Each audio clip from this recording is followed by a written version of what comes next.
tayo ng katiba para kay Papa. Pa, happy birthday pa. Late na tayo eh, pero kailangan natin itong gawin para kahit dito lang maalala natin si Papa. Walang layo kasi di natin nadalaw ng Ondas sa Pampanga kasi si Erpa.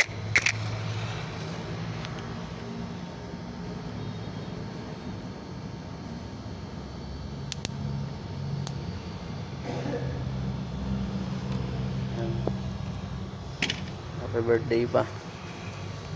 Sensya na, di ka namin magawa ng dalawin dyan at nilayo ka. Hindi namin alam yung exact address mo. Sensya na rin, late na rin ako kasi natid ko pa yung apo mo.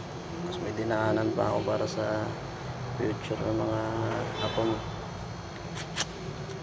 Gabayan nyo kami pa. Happy birthday sa'yo dyan sa langit.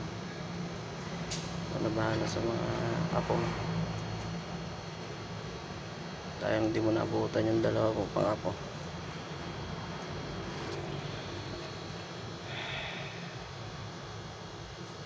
Ako pa, pasok na ako, late na ako eh. Alas 12. Okay ka lang dyan.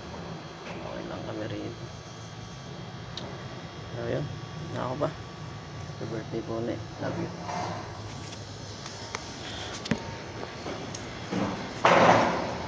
Wala eh, late na, kaya medyo nagmamadali ako. Ayaw, wala na si Papa eh. Kaya ako mahilig mag video for the sake of memories lang talaga. Kaso nung nahilig ako mag video noong nabubuhay pa siya, tsaka naman siya nawala, tsaka naman siya namaalam. Kaya konting video lang meron ako sa kanya, halos wala nga. Bigla na lang din siya nawala eh.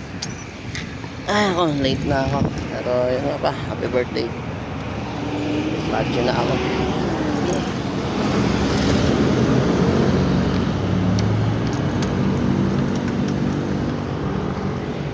So na, happy birthday ulit pa. Kikita rin tayo dyan. Inom din tayo dyan.